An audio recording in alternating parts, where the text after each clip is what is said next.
Bonjour et bienvenue dans le Buzz Télé Orange TV Magazine. Alors, journaliste et animateur télé, notre invité incarne surtout de nombreuses émissions scientifiques et en particulier sur la chaîne France 3. Parmi, on va dire, ses faits d'armes, l'émission de vulgarisation C'est pas sorcier, probablement la plus forte en notoriété créée, je le rappelle, c'était en 93. Mais aussi Incroyable Expérience ou encore Enquête d'archéologie. Sa passion pour la découverte, le voyage, mais aussi les sciences le pousse et le propulse aujourd'hui à proposer une nouvelle collection, toujours sur France 3, une nouvelle aventure, une collection de documentaires baptisée Le Monde de Jamy, tout simplement. Coup d'envoi, c'est le mercredi 7 mai et en prime time, les honneurs du prime. Jamy Gourmaud, bonjour. Bonjour. Bienvenue dans le Buzz Télé. C'est pas sorcier, donc poursuit quand même sa carrière en rediffusion le samedi. C'était, je crois, à 10h50 sur France 3. La chaîne a mis fin un peu au couple que vous aviez créé, c'est quoi, pendant près de 19 ans? Oui, c'est ça, près de 20 ans. Oui. Sur ce rendez-vous avec Fred. Aucun regret sur cette aventure qui s'est arrêtée, même si elle continue à se poursuivre en rediffusion. Mais... Je crois que la première chose, c'est qu'on ne peut pas regretter une aventure qui a duré pendant presque 20 ans. Je crois que 20 ans, c'est déjà un succès phénoménal. Mais voilà, l'histoire ne se limite pas à l'aventure C'est pas sorcier. Il y en a d'autres. Il y en a eu d'autres précédemment ou pendant. Celle-ci, c'en est une nouvelle. Alors, une page de C'est pas sorcier c'est tourné. On parlait quand même de rediffusion éventuellement sur une autre chaîne du groupe public, France Télévisions, sur France 4. Sur France 4, absolument. Qu'est-ce qu'il en est? Oui. Je pense que la rediffusion a d'ores et déjà commencé et elle se poursuivra. Il y a eu 560 numéros de C'est pas sorcier qui ont été fabriqués. Certains sujets, bien sûr, sont obsolètes aujourd'hui, mais d'autres sont tout à fait d'actualité. Vous savez, la photosynthèse ou le fonctionnement du soleil, ça n'a pas changé depuis 20 ans. Ça reste en l'état. L'émission aurait pu vivre sur une autre chaîne que sur le service public, ou c'était pas du tout envisageable? Je crois que c'était tout à fait compatible avec l'objectif du service public et l'offre du service public. Donc je crois que quand on se rencontre comme ça, quand des auteurs et une chaîne se rencontrent sur un objectif commun, voilà, c'est légitime.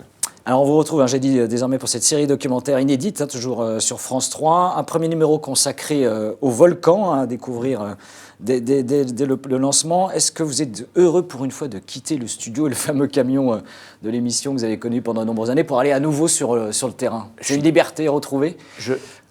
Non, parce que je ne me suis jamais senti prisonnier à l'intérieur du camion.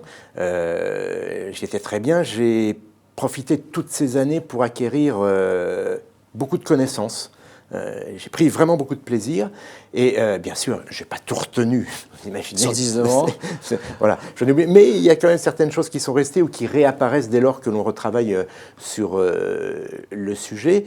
Et je tenais, moi, vraiment à effectivement aller sur le terrain, mais parce que j'avais envie, à un moment donné, de confronter toutes ces connaissances avec les acteurs qui sont sur le terrain, que ce soit les scientifiques ou les gens qui vivent auprès des phénomènes, auprès des éléments que l'on découvre pendant cette émission. Et je tenais, plus que d'aller les interviewer, je voulais échanger avec eux. Et je crois que sans cet apport, sans ces connaissances accumulées grâce à C'est pas sorcier, on va parler de petite culture qui s'est forgée au fil des années, je n'aurais pas pu le faire. C'est une émission des documentaires que je n'aurais pas pu faire, je pense, il y a 10 ans. Un deuxième numéro, déjà, du Monde de Jamy est en boîte, comme on dit, qui a été lancé donc sur les génies des bâtisseurs, après les volcans. Le fil conducteur, si vous deviez le résumer, de cette nouvelle collection? Alors disons que c'est une émission des documentaires de découverte, mais une découverte qu'on va approcher par le prisme scientifique. Alors vous allez dire, ce sont des grands mots, qu'est-ce que ça veut dire ça? On est toujours dans la J'ai vulgarisation. envie de vous dire, on est toujours... Alors, dans la vulgarisation, il ne faut pas comprendre. Ce que j'ai fait précédemment, que ce soit à travers C'est pas sorcier ou Incroyable Expérience, j'étais dans des émissions qui étaient résolument pédagogiques, où on prenait une thématique et puis on la déroulait de A à Z. Là, ce n'est pas du tout le même objectif. Ce sont des documentaires. Et comme le nom l'indique, par définition, un documentaire, c'est un regard d'auteur. Donc c'est mon regard, le regard du réalisateur autour d'une thématique. Et cette thématique, évidemment, les volcans, on n'est pas les premiers à les traiter. La deuxième émission sur le génie des bâtisseurs, non plus. La troisième qui portera sur les animaux, non plus. Mais c'est notre regard, c'est mon regard qui est important. Mon regard, c'est accrocher ces thématiques à travers le prisme de la science, mais le prisme, je dirais, d'une science accessible. Il ne faut jamais oublier le public auquel on s'adresse. Ce n'est pas une émission dans laquelle je vais décrypter les dernières découvertes qui ont été faites sur tel ou tel thème, mais je vais me servir d'éléments scientifiques pour redécouvrir tous ces lieux, tous ces sites, tous ces phénomènes que l'on va voir dans le monde de Jamie. Justement, vous parliez des sites. Comment vous opérez le choix de vos destinations ? C'est pas que par goût personnel, j'imagine. Les volcans, c'était un rêve d'enfant. Non, mais les volcans, quand on démarre une émission, je crois qu'on a envie de démarrer sur un sujet que l'on aime, un sujet qui nous porte, un sujet où d'emblée, il y a un vrai plaisir et une vraie envie de partager. Il se trouve que j'aime beaucoup la géologie, et plus particulièrement les volcans, la tectonique des plaques. Je suis pas loin du rêve d'enfant quand même. Donc, oui, vous n'êtes pas loin du rêve d'enfant. Et j'adore aller marcher sur les volcans. Bon. Quitte à vous brûler. C'est ce que je n'ai pas fait. J'étais pas loin, mais ce que je n'ai pas fait. Et donc, c'est vrai que ce choix personnel, ce goût personnel a été influé dans le choix. Après, on essaie de trouver des sites qui soient à la fois porteurs de sens et à la fois spectaculaires. C'est-à-dire, quand je dis spectaculaire, on fait de la télévision, on ne va pas se leurrer. Donc, il faut qu'on ait des sites dont l'image porte le sens. Donc il faut qu'il y ait à la fois intrinsèquement du sens à aller sur ce lieu, mais aussi que l'image soit à la fois spectaculaire et qu'elle ait du sens. Donc c'est un peu comme ça qu'on opère nos choix. Avec les volcans, c'est complexe parce qu'ils sont tous différents et ils sont tous extraordinaires. Donc on a procédé par élimination. Au début on a une liste, on a peut-être une trentaine, et puis on se dit celui-ci non.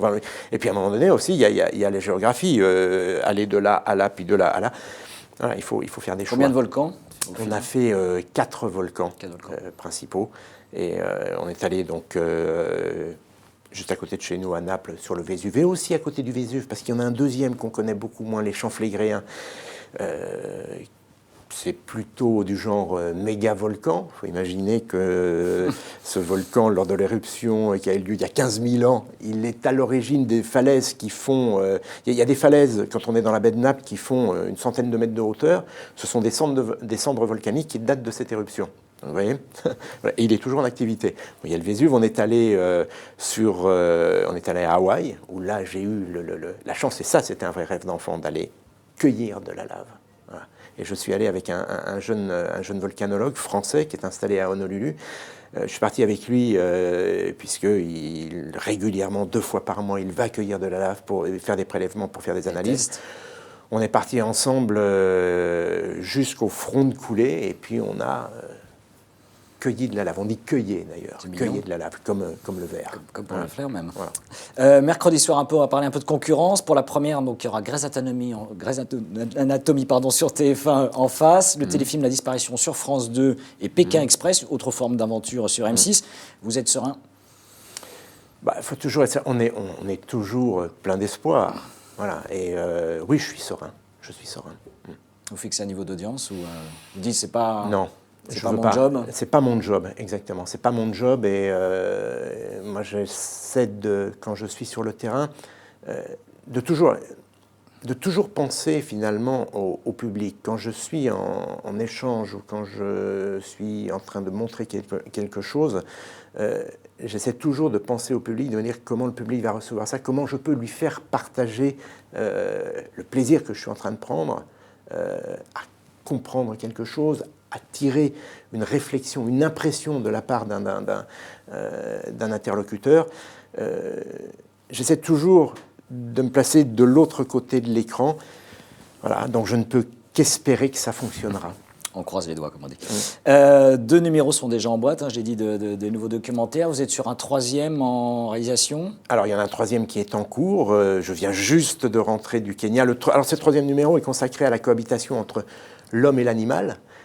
Donc c'est un documentaire qui nous entraîne au Kenya, plusieurs sites du Kenya, En France, on est allé au Rocher des Aigles et dans les Causses, où on a suivi tous les travaux. Alors, il y a eu une réintroduction, il y a une trentaine d'années de vautours fauves dans ce secteur, et aujourd'hui, il y a des scientifiques qui les observent.